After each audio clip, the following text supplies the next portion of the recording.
I'm Amber Hayes, 26, and I woke up at 2 a.m. with tears streaming down my face. My birthday celebration earlier had turned into a complete nightmare. The image was still burned into my brain, my sister Brianna squealing over her brand new BMW with its giant red bow, while I stood to the side clutching a card with a $2 bill inside. That was the moment everything became crystal clear. Now my bags are packed, my letter is written, and I'm finally taking control of my life. If you're watching this and have ever felt invisible in your own family, drop a comment letting me know where you're watching from, hit subscribe, and stay tuned to see how I finally found the courage to walk away. Growing up in suburban Chicago, our family looked picture perfect from the outside.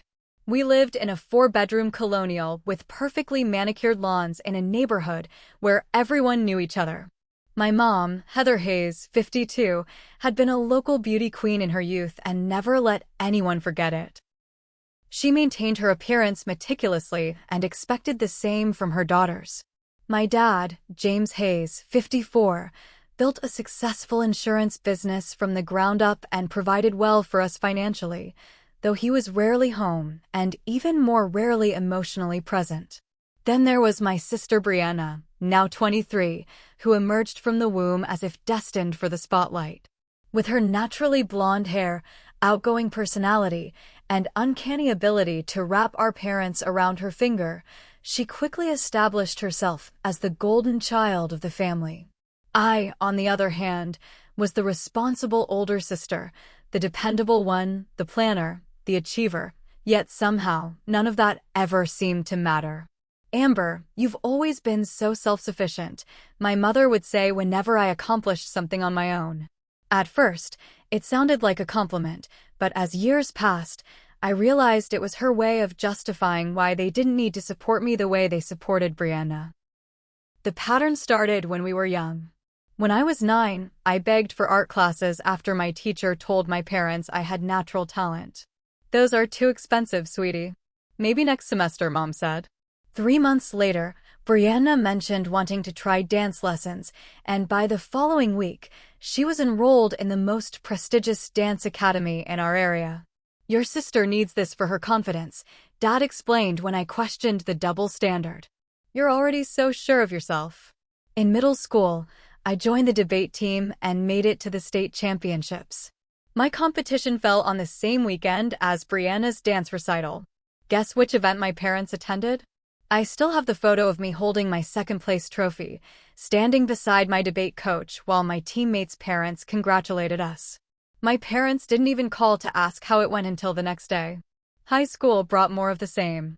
I graduated as valedictorian with a 4.0 GPA, earning a partial scholarship to Northwestern University. At my graduation dinner, my parents gave me a practical laptop for school. 2 years later, when Brianna graduated with a 3.2 GPA and acceptance to a state college, they gifted her a trip to Europe because she worked so hard. I took out student loans to pay for what my scholarship didn't cover, working part-time jobs throughout college to minimize my debt. Meanwhile, my parents paid Brianna's tuition in full, plus covered her apartment near campus so she wouldn't have to worry about roommates distracting her from studies. Ironically, from her social media posts, it seemed like she did little studying and a lot of partying. "Your sister isn't as academically inclined as you are," Mom would say. "She needs more support." Through it all, I maintained hope that eventually, my parents would really see me, and acknowledge my efforts. I thought that once we were all adults, the playing field would somehow level out.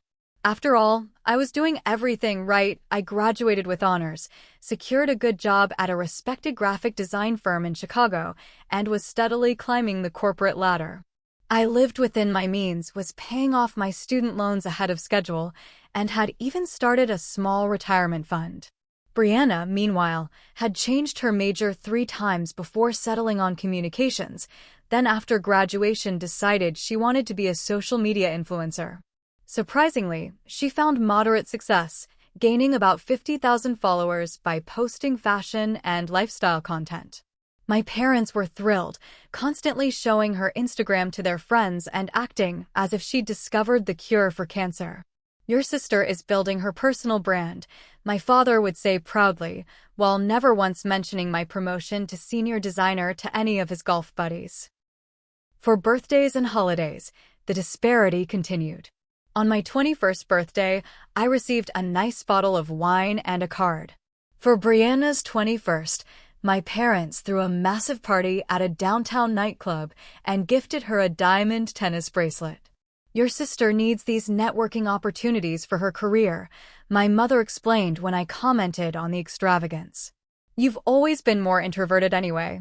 Despite the constant reminders of my second-tier status, I kept showing up for family dinners, sending thoughtful gifts on their birthdays, and calling regularly to check in.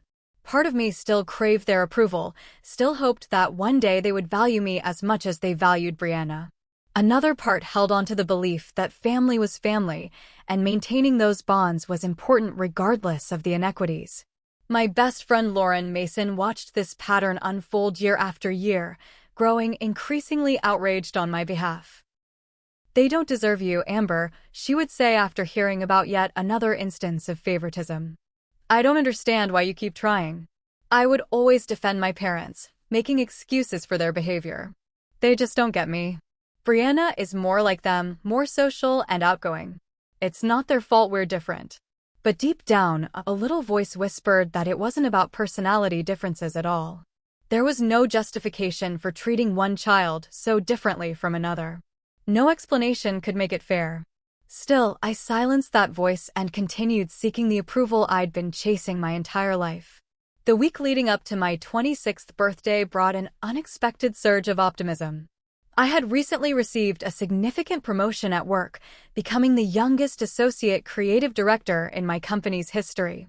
The achievement came with a meaningful salary increase and my own team to manage. For once, I felt like I had something my parents couldn't help but acknowledge and celebrate.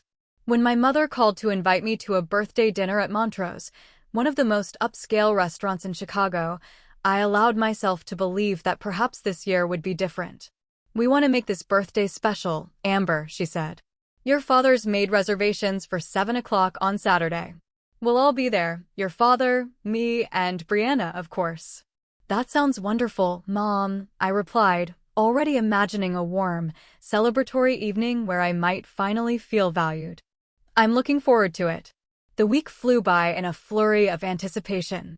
I splurged on a new dress, a sophisticated emerald green cocktail dress that complemented my auburn hair and made me feel confident. I made an appointment at a salon to get my hair styled, something I rarely indulged in. For once, I wanted to look exceptional, to present myself as the successful professional woman I'd become. Friday evening, I spoke with Lauren on the phone while painting my nails a subtle shade of taupe. So tomorrow's the big dinner, she said. Are you excited? I actually am, I admitted. I think this time might be different. Mom sounded genuinely enthusiastic on the phone, and they chose such a nice restaurant. Plus, with my promotion and everything, they finally have something concrete to be proud of. There was a pause on the other end of the line. Amber, I don't want to rain on your parade, but I know what you're going to say, I interjected. And I get it. I've been disappointed before. But something feels different this time. Dad actually called me last week just to chat about work. He's never done that before. That's great, Lauren said, though I could hear the hesitation in her voice. Just keep your expectations realistic, okay? I hate seeing you hurt. I will, I promised. But I'm allowing myself to be a little excited this time. After we hung up, I thought back to previous birthdays. My 25th had passed with little fanfare, a text message from each parent and a group dinner where Brianna somehow ended up announcing her new brand partnership, effectively hijacking any attention that might have come my way. My 24th had been even less memorable. My parents forgot entirely until I mentioned it during our weekly Sunday call, then hastily sent an e-gift card to a coffee shop as compensation. But this year felt promising. The week before, my father had asked specific questions about my new position, seeming genuinely interested in my responsibilities. My mother had commented on how professional I looked in the photo I'd shared from our company website. Small things, perhaps, but they fed my hopeful heart. Saturday morning dawned bright and clear, a perfect spring day in Chicago. I took my time getting ready, starting with a long run along the lakefront to burn off excess energy, followed by a relaxing shower and leisurely breakfast. As afternoon approached, I began the process of preparing for the evening, taking care with each detail of my appearance. As I styled my hair and applied makeup more meticulously than usual, I allowed myself to fantasize about the evening ahead. Perhaps my parents had planned something truly special, a heartfelt toast acknowledging my accomplishments, maybe even a meaningful gift that showed they'd been paying attention to who I was as a person. I imagined my father expressing pride in my career achievements, my mother noticing the woman I'd become rather than focusing on Brianna for once. By 6:30, I was ready, looking better than I had in months. The emerald dress fit perfectly, my hair fell in soft waves around my shoulders, and the delicate gold necklace Lauren had given me for Christmas added just the right touch of elegance. I grabbed my clutch, called a rideshare since I planned to have a celebratory drink or two, and headed out into the evening with my heart full of hope. The drive to Montrose took 20 minutes, during which I rehearsed how I would graciously share details about my promotion if asked. I didn't want to sound boastful, but I also wanted my parents to understand the significance of what I'd achieved. This was my night, after all, my birthday, my celebration. As the car approached the restaurant, I caught sight of my parents' luxury SUV already parked in the lot. Next to it was Brianna's white Audi, a college graduation present from 2 years ago. Seeing the two vehicles side by side reminded me of the material disparity that had always existed between us, but I pushed the thought away. Tonight wasn't about comparisons or past disappointments. Tonight was a fresh start, a chance for things to be different. I stepped out of the car, took a deep breath of the cool evening air, and walked toward the restaurant entrance with my head held high and heart full of cautious optimism. Montrose exuded old-world elegance, with its dimly lit interior, mahogany panels, and crystal chandeliers. A hostess in a crisp black uniform greeted me at the entrance. "Reservation name?" she asked with a practiced smile. "Hayes." "James Hayes," I replied, feeling a flutter of excitement. "Ah, yes, the rest of your party has already arrived. Please follow me." She led me through the main dining area, past tables of well-dressed patrons engaged in quiet conversation over fine wine and expertly plated food. The atmosphere felt special, heightening my anticipation for the evening ahead. I spotted them at a corner table, my father in his standard business casual attire, my mother perfectly coiffed as always, and Brianna wearing a trendy pink dress that probably cost more than my monthly rent. As I approached, my father noticed me first and stood up. "There's the birthday girl," he announced, opening his arms for a brief hug. The unexpected warmth of his greeting sent my hopes soaring even higher. My mother air-kissed both my cheeks, careful not to smudge her lipstick. "You look lovely, Amber. That color suits you." "Thanks, Mom." I smoothed down my dress, pleased that she'd noticed. Brianna gave a little wave from her seat. "Happy birthday, sis." "Love the dress." I slid into the empty chair, noticing that a glass of white wine was already waiting for me, my preferred drink. Another good sign. "We took the liberty of ordering your favorite," my father explained, gesturing to the glass. "Sauvignon Blanc, right?" The fact that he remembered sent another surge of optimism through me. "Yes, perfect. Thank you." A waiter appeared almost immediately to distribute menus and describe the evening's specials. My father ordered appetizers for the table, including the truffle risotto balls I'd mentioned loving during our last family dinner months ago. Another point in favor of my "this year will be different" theory. As we sipped our drinks and waited for the appetizers, my mother leaned forward. "So, Amber, tell us more about this promotion." "Creative director, was it?" "Associate creative director," I corrected gently, thrilled that she'd brought it up without prompting. "It's a big step up. I'm managing a team of 5 designers now and handling our agency's largest accounts." "That's wonderful, sweetheart," my father said, nodding approvingly. "Always knew you had it in you." For a few minutes, they asked genuine questions about my responsibilities, my team, and my vision for future projects. I explained enthusiastically, feeling truly seen for perhaps the first time in years. Then Brianna's phone chimed with a notification, and the conversation pivoted abruptly. "Oh my God," she exclaimed, staring at her screen. "I just hit 75,000 followers. That makeup tutorial I posted yesterday is blowing up." Just like that, the spotlight swung away from me and fixed firmly on my sister. My parents' reactions were immediate and effusive. "That's incredible, sweetie," Mom gushed. "My daughter, the influencer," Dad said proudly, raising his glass in a mini toast. What followed was 15 minutes of detailed discussion about Brianna's social media strategy, potential brand partnerships, and the possibility of hiring a manager to handle her growing platform. I sat silently, sipping my wine and watching my brief moment in the sun fade into familiar shadow. When the appetizers arrived, I tried to redirect the conversation. "So, the office is talking about sending me to the National Design Conference in San Francisco next month. It would be a great opportunity to network with industry leaders."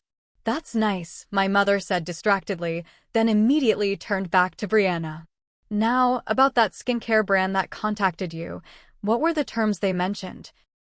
I took a large bite of risotto bowl, chewing slowly and trying to mask my disappointment. The pattern was reasserting itself already, and we hadn't even made it to the main course. Throughout dinner, my parents continued checking their phones periodically, exchanging glances I couldn't quite interpret. My father seemed particularly distracted, smiling at something on his screen before quickly tucking the phone away when he noticed me watching. "Is everything okay?" I asked after the third time this happened.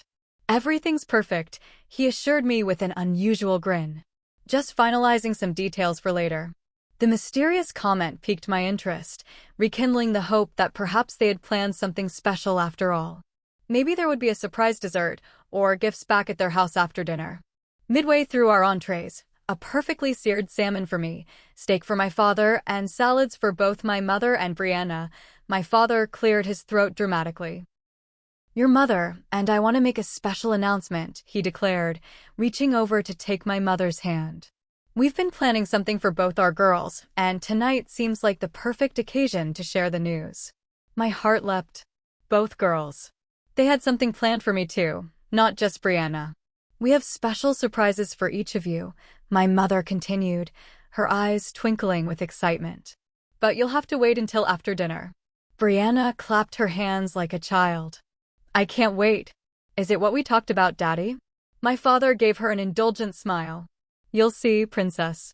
I noticed he didn't use any nicknames when addressing me, but pushed the observation aside. They had a surprise for me too. That was what mattered. The rest of dinner passed in a blur of anticipation, my earlier disappointment forgotten in the face of renewed hope. As we finished our desserts, a chocolate souffle that we all shared, though Brianna only took one tiny bite, my father settled the considerable bill and stood up. "Now for the special part of the evening," he announced. "Let's head outside to the parking lot." Brianna could barely contain her excitement, practically bouncing as we made our way through the restaurant. I followed more sedately, my mind racing with possibilities. What could be waiting in the parking lot? Perhaps they'd gotten me something for my apartment, or maybe even, my heart skipped at the thought, helped with the remainder of my student loans? That would be life-changing. As we stepped into the cool night air, my father turned to us with a theatrical flourish. "Ladies, your mother and I are so proud of both our beautiful daughters. And tonight, we want to show our appreciation in a special way." For the first time in years, I allowed myself to believe that I was truly included in that sentiment. "Brianna first," my mother announced, pulling a silk scarf from her purse. "You need to be blindfolded for this surprise." My sister giggled as she allowed our mother to tie the scarf around her eyes. My father took her by the elbow and guided her carefully through the parking lot. I followed a few steps behind, still hopeful but increasingly curious about what my parents had planned. "Just a little further," Dad said, leading Brianna toward the far corner of the parking lot. "Almost there." We rounded a row of cars, and that's when I saw it. A brand new BMW 3 Series sedan in gleaming white, topped with an enormous red bow that must have cost nearly as much as my monthly rent. The car had to be worth at least $50,000, sitting there under the parking lot lights like something from a luxury car commercial. My stomach dropped instantly. There was only one car. But my parents had said they had surprises for both of us, hadn't they? Perhaps mine was something different, something more suited to my needs rather than such an extravagant display? Okay, stop right here, my father instructed Brianna. Are you ready for your surprise? Yes, yes, yes, she squealed, bouncing on her toes. All right, take off your blindfold. Brianna whipped off the scarf and stood frozen for approximately 2 seconds before erupting in a shriek so loud that several diners exiting the restaurant turned to stare. Oh my god. Oh my god. A BMW. You got me a BMW. She launched herself at our father, nearly knocking him over with the force of her hug. Daddy. MOM. I can't believe it! My parents beamed with pleasure as Brianna danced around the car, running her hands over its sleek surface, peering through windows, and continuing to emit ear-piercing squeals of delight. Do you like it, princess? Dad asked, though the answer was abundantly clear. I love it. It's exactly what I wanted. She pressed the key fob he handed her, and the car responded with a friendly beep and flash of headlights, prompting another round of squealing. I stood awkwardly to the side, waiting for my turn, trying to ignore the sinking feeling in my chest. My mother was busy taking photos of Brianna posing with her new car, directing her to stand at different angles for the perfect Instagram content. Make sure you tag the dealership when you post these, Mom instructed. They gave us a great deal. After what felt like an eternity of photographic documentation, my father seemed to remember I was there. He reached into his jacket pocket and pulled out a simple envelope. And for you, Amber, he said, handing it to me with considerably less fanfare. Happy birthday, sweetheart. The envelope was thin and light, clearly not containing car keys. I opened it with trembling fingers to find a birthday card with a generic message printed inside, along with my parents' signatures. Tucked into the fold was a crisp $2 bill. Yes, $2. Not 200. Not 2,000. $2. I stared at it, certain there had been some mistake. Perhaps this was a joke or a clue leading to my real gift. Maybe the $2 bill was symbolic somehow, though of what, I couldn't imagine. It's a collector's item, my mother explained, glancing away from Brianna's photo shoot for a moment. They don't print those much anymore. That was it. A $2 bill. While my sister received a luxury vehicle worth $50,000, I got currency worth exactly $2. Thank you, I managed to say, fighting to keep my voice steady. The contrast was so stark, so painful, that I felt physically ill. 26 years of unequal treatment distilled into one perfect, crystalline moment of clarity. My mother had already turned back to Brianna, who was now sitting in the driver's seat, running her hands over the steering wheel. My father was pointing out features of the vehicle, explaining the advanced technology package they'd added. Neither of them seemed to notice my reaction, or if they did, they didn't care enough to acknowledge it. I stood there clutching my $2 bill, feeling as if I'd been slapped. Every childhood disappointment, every adolescent heartbreak, every adult dismissal came rushing back in a tidal wave of pain. I remembered being 8 years old, watching Brianna open 10 birthday presents while I had received only 3.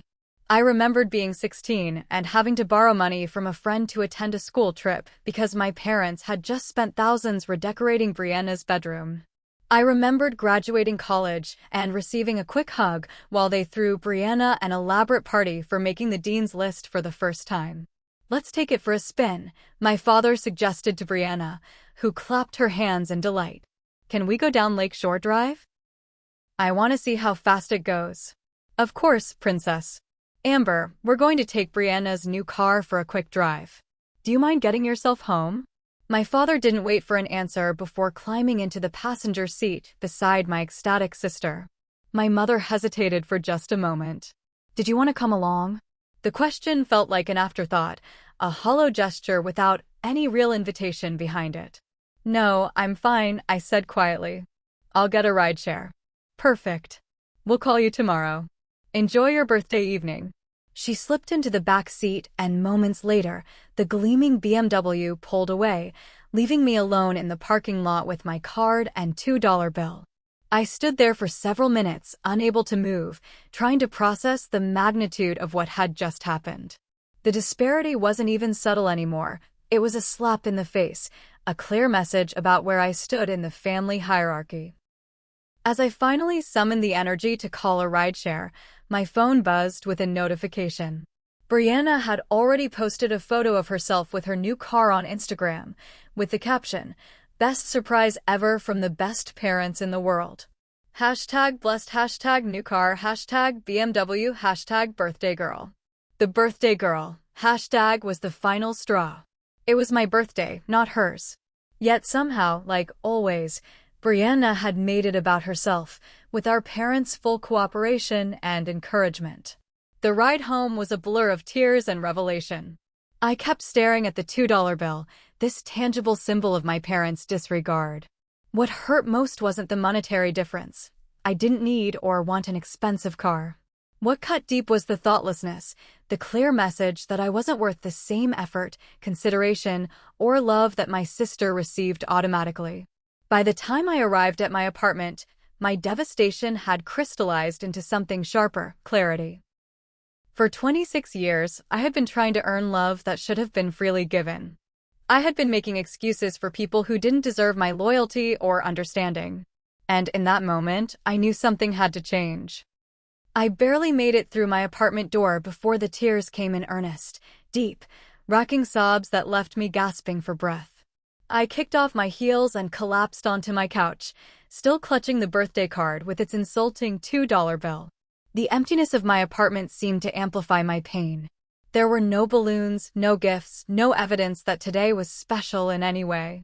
Just me, my emerald dress, and the crushing weight of 26 years of emotional neglect. With shaking hands, I pulled out my phone and texted Lauren. They gave Brianna a brand new BMW. With a red bow and everything. Want to know what I got? A $2 bill. Not a typo. $2. Can you come over? Her response was immediate. What the actual F? I'm on my way. 15 minutes.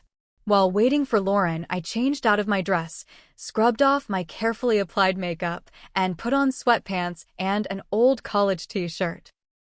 The physical act of removing my special occasion appearance felt symbolic, as if I was shedding the pretense that tonight had been anything other than another painful reminder of my place in the family. True to her word, Lauren arrived 15 minutes later, bearing a bottle of wine and a pint of my favorite ice cream. One look at my puffy, tear-stained face told her everything. "Oh, Amber," she said, pulling me into a fierce hug. "I'm so sorry." That simple acknowledgement of my pain, something my parents had never managed to provide, set off a fresh wave of tears. Lauren held me while I cried, not trying to stop me or offer platitudes, just being present in my grief. When the worst of the storm had passed, we settled on the couch with wine glasses and the ice cream container between us. I recounted the events of the evening in excruciating detail. The initial hope, the gradual disappointment, and the final devastating contrast between Brianna's extravagant gift and my insulting token. "I don't even care about the money," I explained, stabbing my spoon into the ice cream. "I don't want or need an expensive car. But the message is so clear. They just don't value me the same way. They never have, and they never will." Lauren nodded, her expression a mixture of sympathy and barely contained rage on my behalf. "Amber, I've been watching this pattern play out for years, and it's not okay. It's never been okay. What they're doing is emotional neglect, and it's a form of abuse."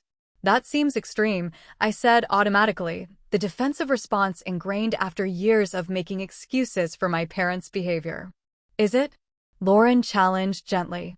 "If you saw a friend being treated this way by their partner, constantly overlooked, made to feel less than, their accomplishments dismissed while their siblings are celebrated, what would you call it?" I was silent, considering her words. "Look at the evidence," she continued. "The difference in educational support, the gifts, the attention, the emotional investment. It's not subtle, and it's not accidental. And tonight wasn't a momentary lapse in judgment. It was the clearest demonstration yet of what they've been showing you your entire life. "But they're my parents," I whispered, tears threatening again. "Shouldn't I keep trying? Maybe if I just achieve more, or explain how I feel better." Lauren set down her wine glass and took both my hands in hers. "Amber, listen to me. You have been achieving more your entire life. You've been the responsible one, the successful one, the one who never caused problems or asked for too much. And has it ever changed how they treat you?" I shook my head slowly. "You deserve parents who celebrate your successes, who support your dreams, who make you feel valued and loved exactly as you are. Not parents who make you feel like you're constantly auditioning for a role you'll never get."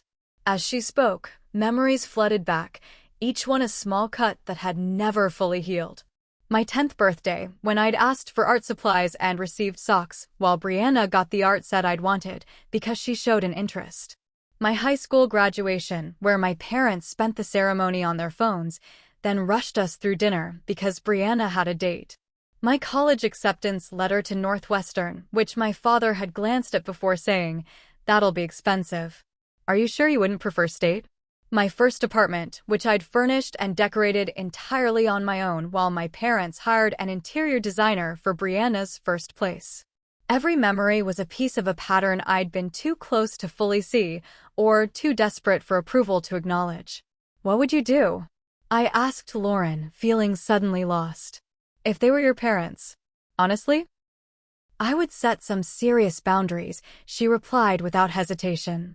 "Maybe even take a break from contact for a while. You need space to heal from this, Amber. Being around them constantly is like picking at a wound and wondering why it won't heal. Cut them off." The idea was both terrifying and strangely liberating. Not forever, necessarily. But for now, while you process this and figure out what kind of relationship you actually want with them, if any, you need to protect yourself from further hurt. We talked for hours, the ice cream melting forgotten between us. Lauren pointed out patterns I'd normalized, helped me see how my parents' treatment had shaped my self-worth, my relationships, even my career choices. I'd become an overachiever seeking validation that never came, constantly trying to prove my value to people who had decided my worth long ago. "Think about it this way," Lauren said. "If a friend treated you the way your parents do, would you keep that friend in your life?" The answer was clearly no, but family felt different, more permanent, more obligatory. "The accident of birth doesn't give people the right to treat you poorly for a lifetime," Lauren countered when I expressed this thought. "You've given them thousands of chances to do better. At some point, you need to accept that they've shown you who they are and believe them." As the night grew later, I found myself unable to sleep despite exhaustion.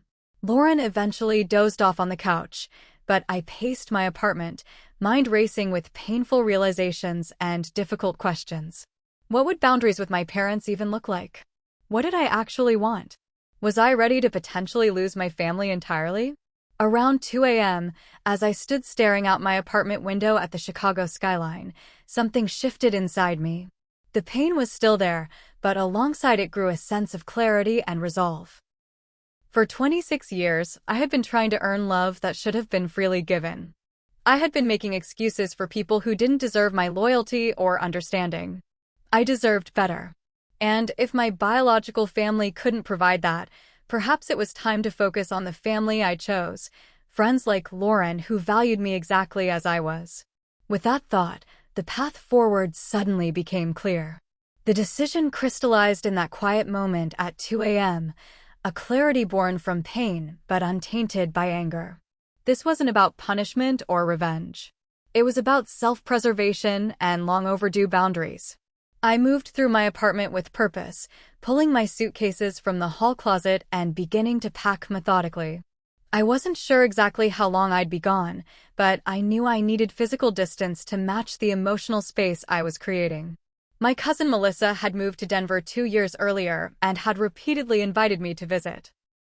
We'd always been close, bonding over our shared experience of being overlooked in our respective family branches. She would understand what I was going through better than most.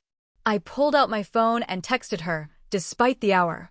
"Can I come stay with you for a while? Need to get away. We'll explain everything when I see you." To my surprise, she responded almost immediately. "Of course. Guest room is all yours for as long as you need." "Everything okay?" "Not really. but it will be. I'll book a flight for tomorrow. I'll pick you up from the airport. Just send me the details. With that part settled, I continued packing, selecting clothes for various weather conditions, toiletries, and a few sentimental items that brought me comfort. I left my laptop. I'd already decided to call my boss in the morning to request emergency personal leave. For once in my responsible life, work would have to wait.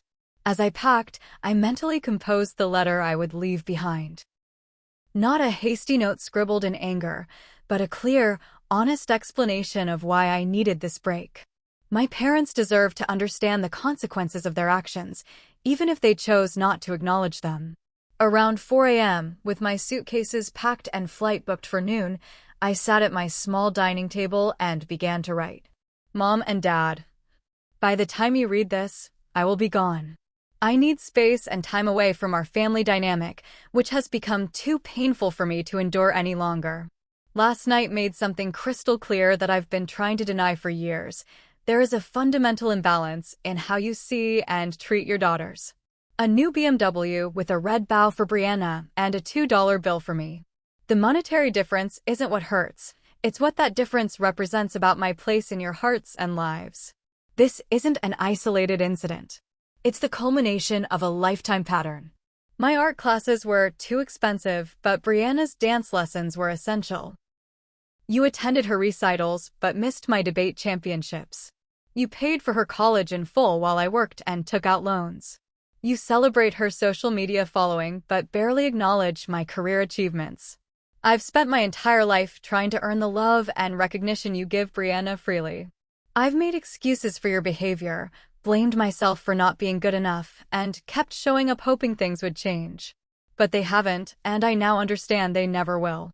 I'm not writing this to hurt you or to ask for anything. I'm setting a boundary that I should have set long ago. I need time away from this family dynamic to heal and rebuild my sense of self-worth. Please do not try to contact me. I've blocked your numbers and emails, and I won't be responding to any messages sent through friends. This isn't forever, at least I don't think it is, but I don't know when I'll be ready to reconnect, if ever. I hope someday you'll reflect on the disparity in how you've treated your daughters and recognize the pain it has caused.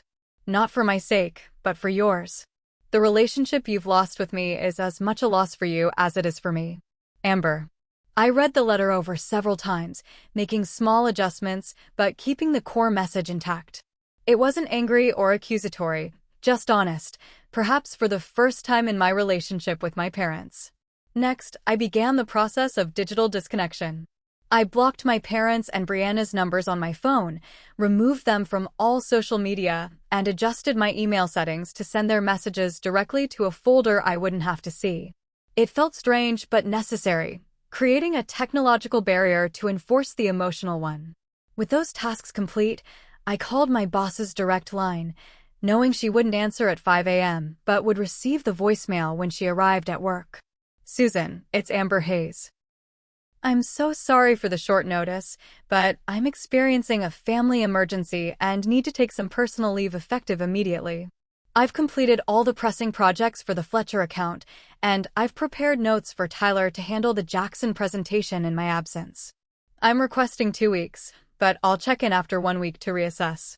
I apologize for any inconvenience this causes, and I appreciate your understanding. Professional obligations addressed, I then called for an early morning Uber to take me to the airport. I had a few hours to spare before my flight, but I couldn't stay in my apartment any longer. I would find a cafe near the airport to wait. As I made final preparations to leave, I noticed the $2 bill still sitting on my coffee table where I'd tossed it the night before. I picked it up, staring at the innocuous piece of currency that had become such a powerful symbol of my family's dysfunction. After a moment's consideration, I placed it deliberately in the center of my dining table, right next to the letter. It seemed fitting somehow, returning the token that had catalyzed this transformation. When my Uber arrived at 5:30 a.m., I took one last look around my apartment. I knew I would return here eventually. This wasn't an abandonment of my life, just a necessary pause to recalibrate. But something told me I would return different, stronger, clearer about my worth, and freed from the desperate need for validation that had driven so many of my choices. As the car pulled away from my building, a complex mixture of emotions washed over me. Grief for the family relationship I'd always wanted but never had, fear of the unknown path ahead, but most surprisingly, a profound sense of relief and even hope. For the first time in 26 years, I wasn't trying to earn anyone's approval. I was simply honoring my own needs and worth. The physical distance from Chicago to Denver would be significant, nearly 1,000 miles. But the emotional distance I was creating felt infinitely greater and infinitely more necessary. 6 months after that fateful birthday night, I stood on the balcony of my new apartment in Denver, watching the sun set behind the Rocky Mountains. The view still took my breath away, even after months of witnessing it daily. There was something profoundly healing about being surrounded by such majestic natural beauty, a reminder that the world was so much bigger than my family drama. My initial 2-week stay with Melissa had stretched into a month, then 2. During that time, I'd found a job at a boutique design agency that appreciated my experience and portfolio, secured my own apartment in a vibrant neighborhood, and begun building a life that felt authentically mine.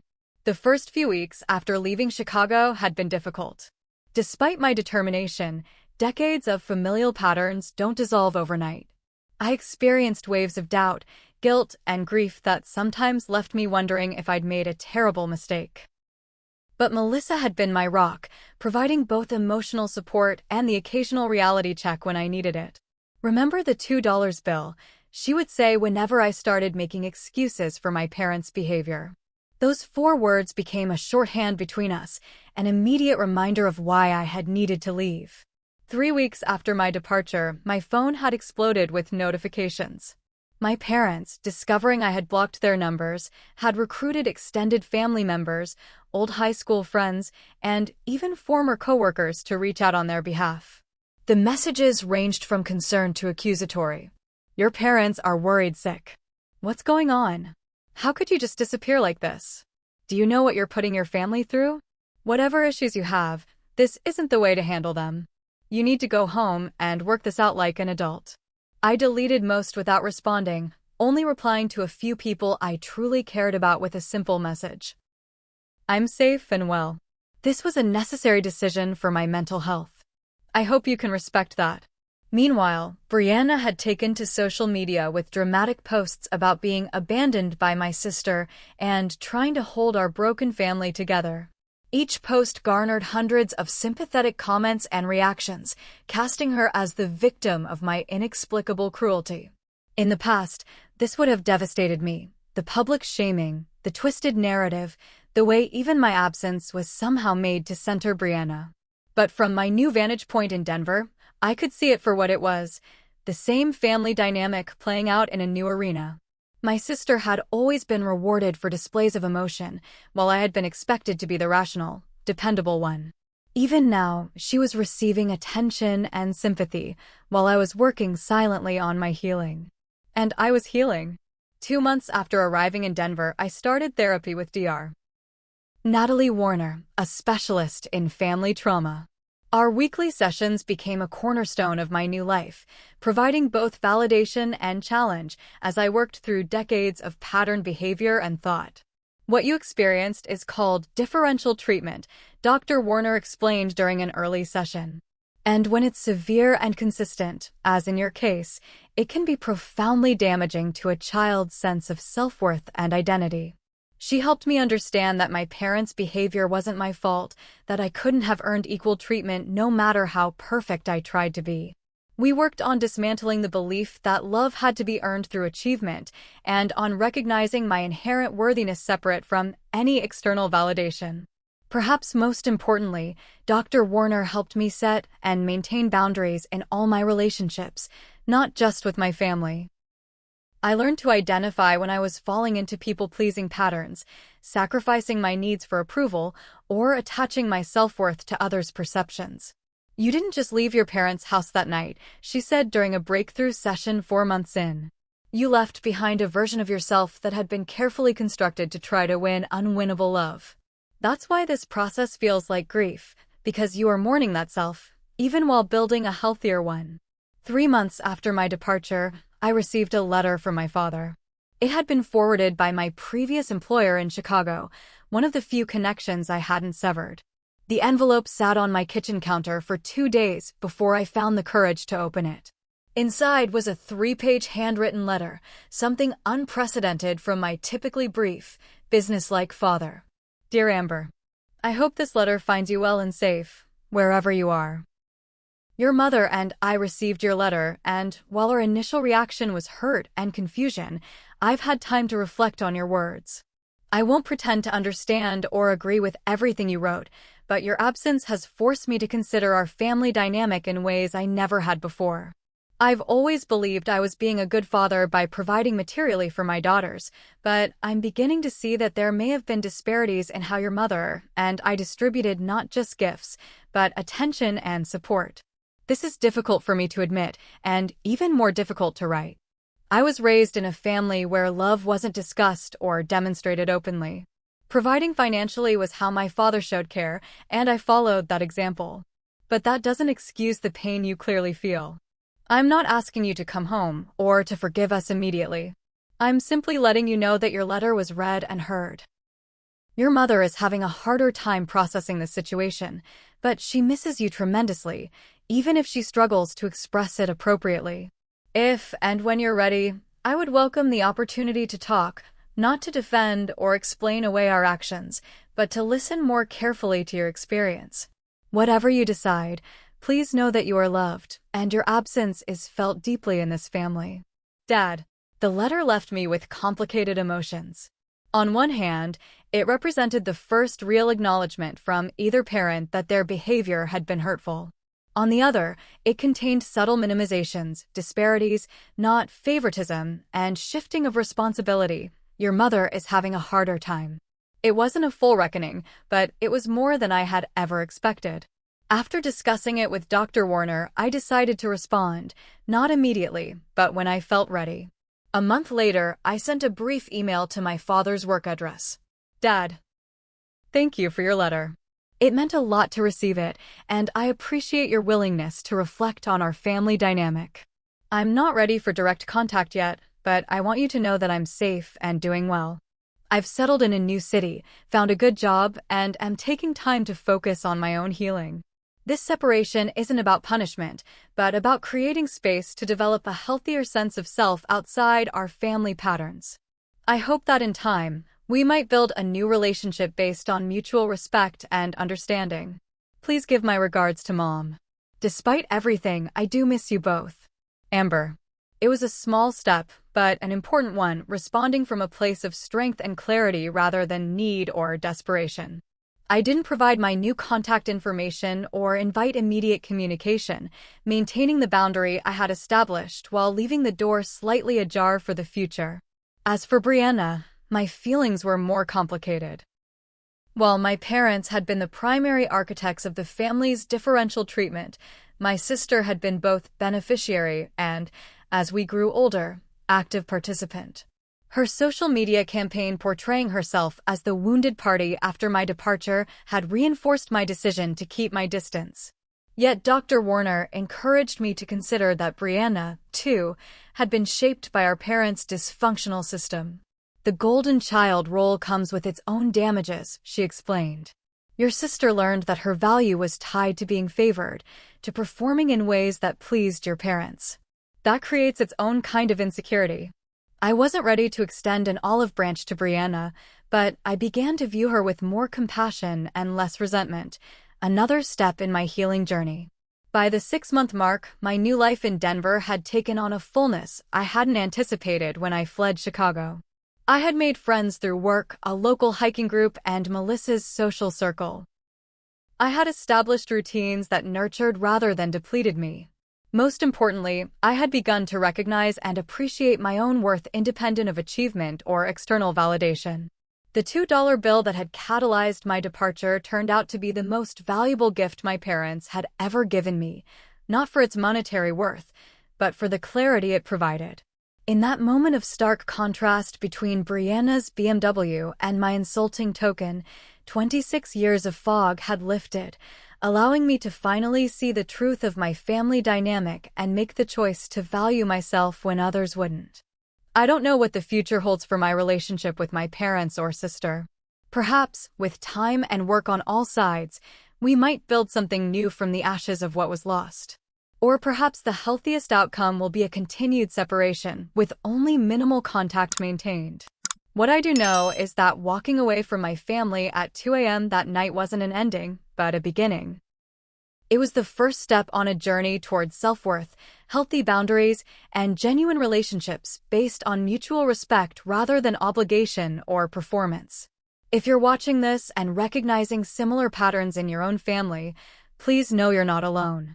The hardest step is acknowledging the truth of your situation, but it's also the most liberating. Sometimes the greatest act of self-love is walking away from relationships that diminish rather than nurture your spirit. I'd love to hear your experiences in the comments below. Have you ever had to set difficult boundaries with family members? What helped you find the courage to prioritize your own well-being? Please like this video if my story resonated with you, subscribe for more content about family dynamics and personal growth, and share with someone who might need to hear that it's okay to choose yourself. Thank you for witnessing my journey, and remember, your worth is inherent, not earned, and certainly not determined by a $2 bill or anyone else's failure to see your value.